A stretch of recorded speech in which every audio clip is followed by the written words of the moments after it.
Hello everyone and welcome to Firstpost America. We're so happy to have you with us today. I'm Eric Ham and we're live in our studios from Washington, D.C. And today we've got the latest on President Donald Trump's possible third term. Meanwhile, his billionaire buddy and benefactor Elon Musk and Tesla continue to face global backlash over his ongoing political interference. All that and more coming up, but first, the look at the latest headlines. The Kremlin says Vladimir Putin is still open to speaking to President Donald Trump even after the U.S. president said he was very angry with the Russian leader over little progress on the ceasefire with Ukraine. Iran responds to U.S. President Donald Trump hours after he threatened to bomb the country over nuclear negotiations. Tehran says it is readying missiles capable of hitting U.S.-linked positions. Israel issues sweeping evacuation orders in Rafah, igniting fears of a fresh operation in the Gaza City bordering Egypt as it renews its air and ground offensive against Hamas. France's far-right leader Marine Le Pen found guilty of misappropriating European funds to finance her National Rally party, leading to a 5-year ban which rules her out of the 2027 presidential race. And Myanmar declares a week of national mourning after a devastating earthquake killed over 1,700 people. Rescuers continue to find more survivors in the rubble of ruined buildings.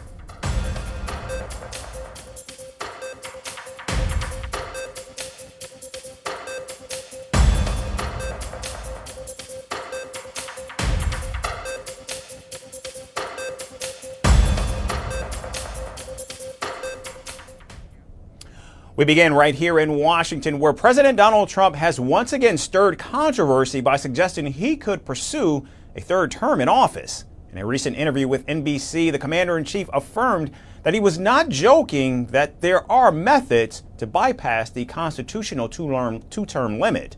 Now, even though the 22nd Amendment of the U.S. Constitution explicitly states, quote, no person shall be elected to the office of the president more than twice, end quote, yet President Trump's remarks suggest he's seriously considering ways to remain in power beyond the legal limit.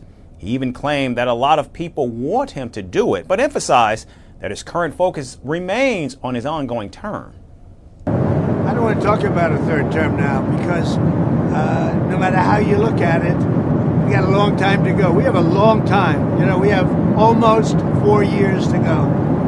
And that's a long time. But despite that, so many people are saying, you've got to run again. They love the job we're doing. Most importantly, they love the job we're doing. Now, soon after his comments, the White House also reiterated that the president is, in fact, concentrating on his current term and calling talk of a third term far too early. Americans overwhelmingly approve and support President Trump and his America First policies. President Trump was focused on undoing all the hurt done by the Biden administration and making America great again. Now, the idea of a third term has been a recurring theme in President Trump's rhetoric. In fact, during the interview when President Trump was questioned about running as vice president alongside J.D. Vance, the commander-in-chief acknowledged the scenario but hinted that, quote, there are others too, end quote. Now, despite this, there has been some support within the Republican Party for extending presidential term limits. In fact, in early 2025, Representative Andy Ogles of Tennessee introduced a resolution proposing an amendment that would allow a president to serve up to 3 terms, provided they were not consecutive. So even though President Trump's musings on a third term raise unsettling questions, it remains to be seen whether his words are a serious plan and if he truly does have quote unquote methods to achieve a third term. And now shifting focus to the ongoing Tesla takedown movement, widespread protests erupted across the globe over the weekend against billionaire Elon Musk and Tesla.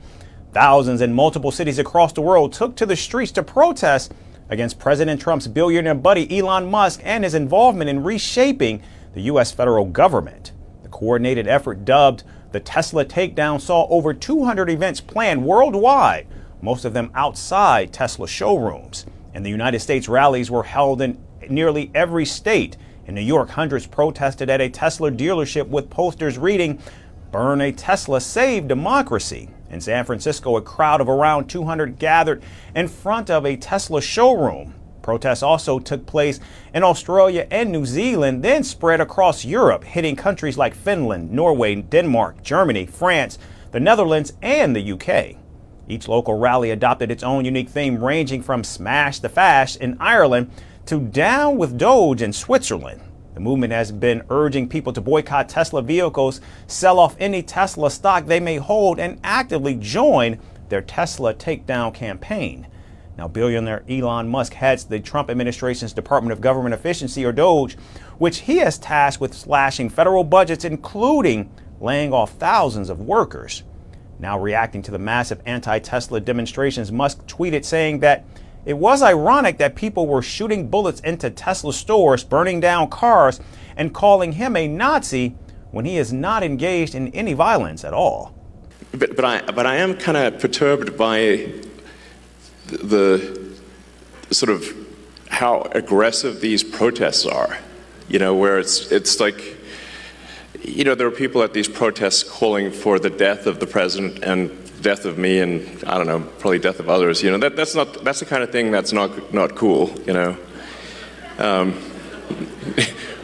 At the risk of saying something outrageous, calling for murder is not cool.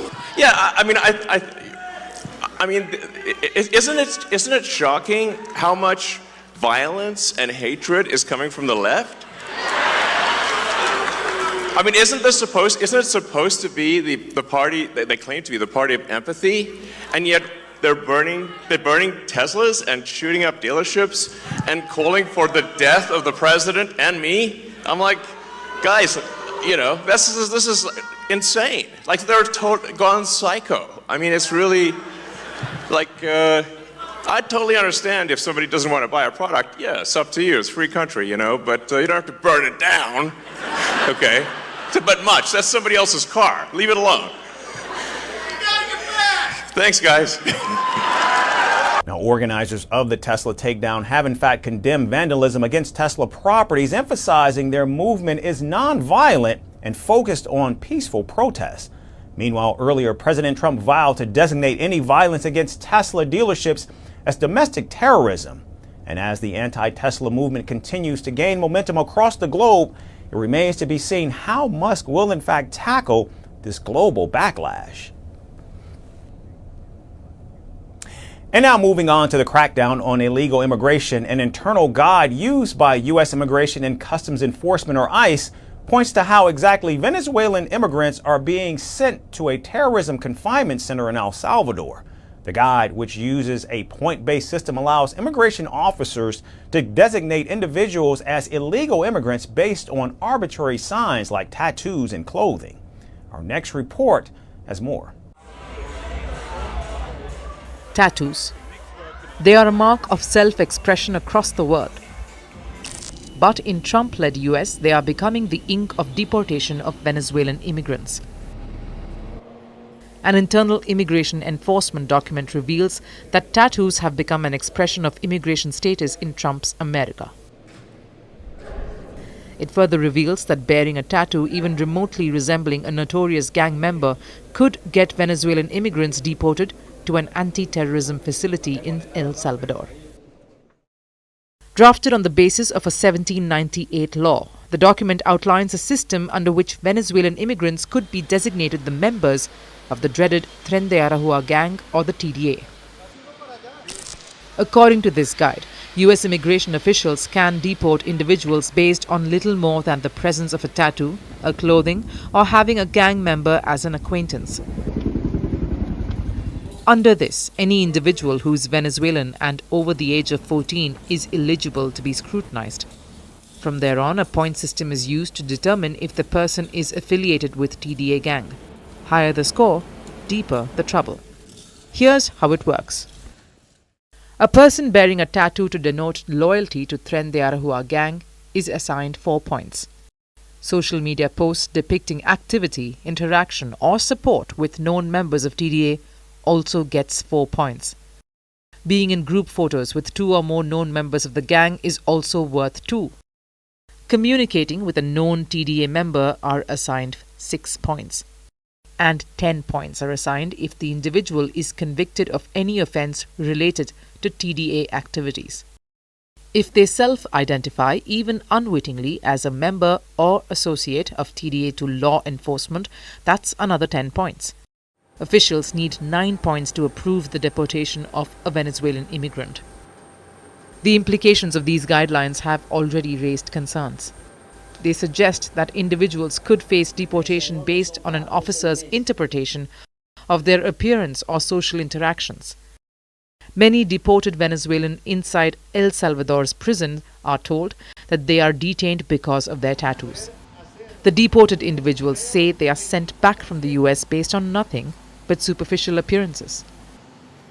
Critics fear that this point-based deportation system gives immigration officials too much power with too little oversight, and they could be used to unfairly target and deport individuals who pose no real threat to national security. The Trump administration is now facing a lawsuit against this point-based system.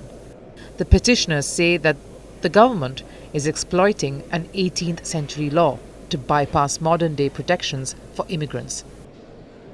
Just earlier this month, nearly 300 Venezuelan immigrants were deported to the infamous terrorism confinement center in El Salvador. The procedure suggests that all of these individuals were processed for deportation, partly based on whether or not they had a gang-affiliated tattoo. Last week, even as the U.S. Homeland Security Secretary Kristi Noem walked through the same terrorism confinement center, the spectre of shaved-headed prisoners behind bars loomed large, exposing the extremes of the current state of American deportation policy. As the legal battle over this point-based deportation system continues, questions remain about the balance between national security and immigrant rights. And now shifting focus to Canada, in just 4 weeks, the Great White North is set to vote in a general election to elect a new government, including a new prime minister. Now, reports indicate that incumbent Prime Minister Mark Carney of the Liberal Party has taken a lead in the polls over his main rival, Conservative leader Pierre Poilievre. Carney, who took over from Justin Trudeau as Prime Minister in mid-March, is reportedly gaining traction as observers suggest he has a strong chance of forming a majority government, reversing the fortunes of the Liberals, who were headed for an election wipeout under former Prime Minister Trudeau. Now, reports also suggest voters are turning to Prime Minister Carney because they seek quote-unquote security and a reassuring figure in the time of crisis. He's well-spoken and he's ready to put Canada first, I think, and help out Canadians financially as well and take on the United States. He's not afraid to speak up and challenge, I think, Donald Trump and his tariffs. Canada's election comes at a time when U.S. President Donald Trump has threatened the Canadian economy with high tariffs and repeatedly called for the country to surrender its sovereignty and become part of the United States. However, on Friday, President Trump said that he had an extremely productive first call with Carney, adding that the two leaders had found common ground on many issues. For the call, you seem to be much more positive about Canada than you've been in the past. No, I just think, I've always loved Canada, and we had a very good conversation with the Prime Minister, and they've got an election going on, so we're going to meet after the election. Now, this reportedly marks a stark contrast in tone from the U.S. president, whose dealing with former Prime Minister Trudeau had been frosty. Now, following their call, Prime Minister Carney told reporters that President Trump had respected Canada's sovereignty, but emphasized that the relationship between the two countries had now changed. Today, President Trump and I spoke on the phone. We had a very constructive discussion, and we agreed to begin comprehensive negotiations about a new economic and security relationship between our two sovereign countries immediately following the federal election. I made it clear that I will be working very hard with my colleagues behind me. I will be working very hard over the next month to earn the right to represent Canada in those discussions. Meanwhile, Conservative leader Poilievre has launched his campaign with a focus on tax cuts, affordable housing, and the development of Canada's natural resources.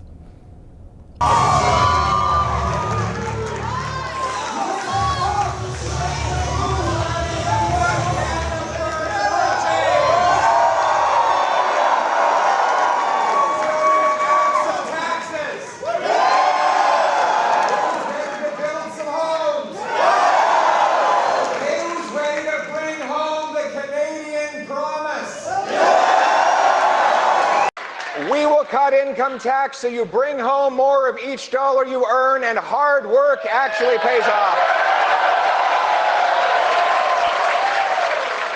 And we will do it. We will cut government waste. We will cut bureaucracy, consultants, handouts to corporate insiders. We will cut wasteful foreign aid to dictators, terrorists, and multinational bureaucracies. Now, Canadian voters have been largely focused on issues such as threats from Donald Trump and strategies to prevent the country from slipping into recession. Several smaller parties have also struggled to gain traction as voters reportedly keep their attention on the two frontrunners. And with the nation of 41 million heading towards a snap election on April 28th, all eyes will be on the race between Carney and Poilievre. And finally, the sudden resignation of Prince Harry from Sentebale has led to a series of uncomfortable questions surrounding the African charity. Sophie Chandauka, the charity's chairwoman, has now accused Prince Harry and co-trustees of bullying and harassment. While Harry's supporters say Chandauka's mismanaged funds and put the charity's future in jeopardy, she claims the Duke of Sussex wanted it to fail and then come to a heroic rescue. The war of words has also drawn in the Duchess of Sussex, Meghan Markle, as well. Here's more on the growing fallout.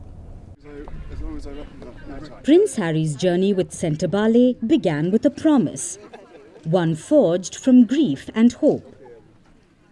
In 2006, alongside Prince Siso of Lesotho, Harry founded the charity to help the vulnerable affected by HIV and AIDS. For years, the organization stood as a symbol of compassion, driven by the young prince's memory of his mother, Princess Diana. But today, Sentebale faces a crisis. The Duke of Sussex's brand is being labelled toxic.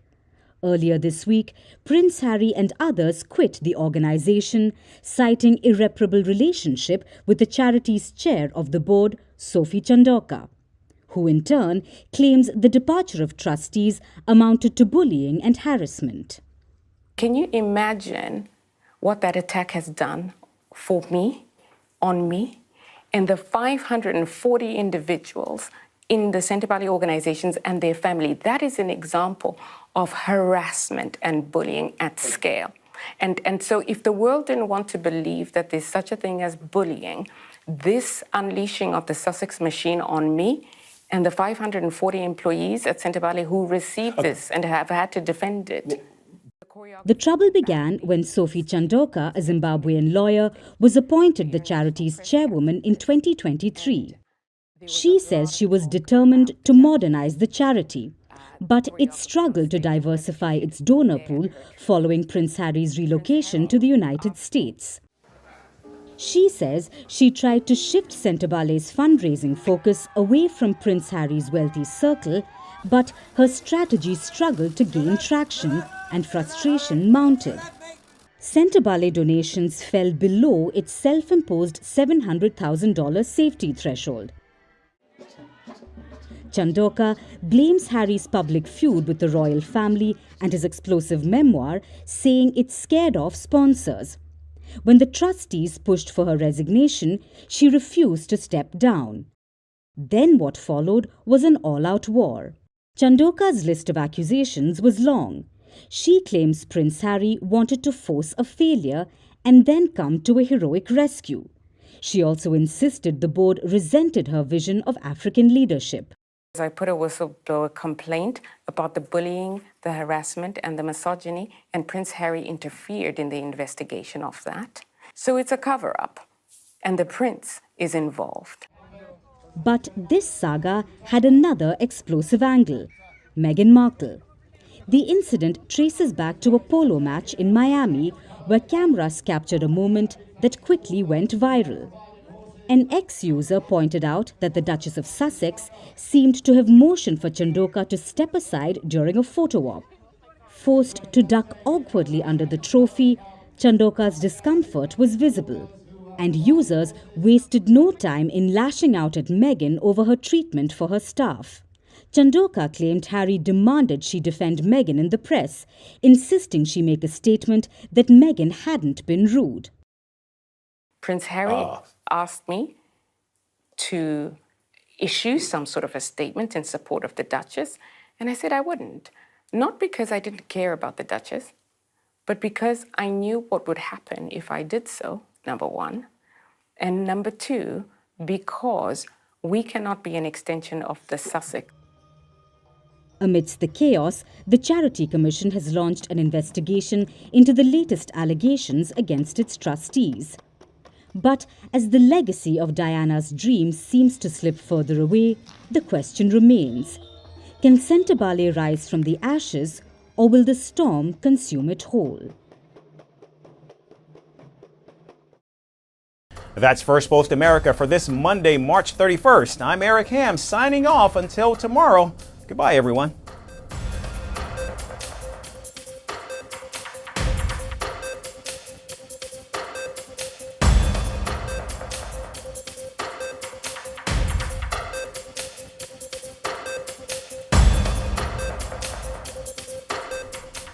Greeting you with aloha and namaste. I love India. Presence, occupation of a territory by another country pertains to India. What we saw in Kashmir. The Prime Minister Modi. How do you see Trump's America? Yes, the current administration behaves differently from the previous administration.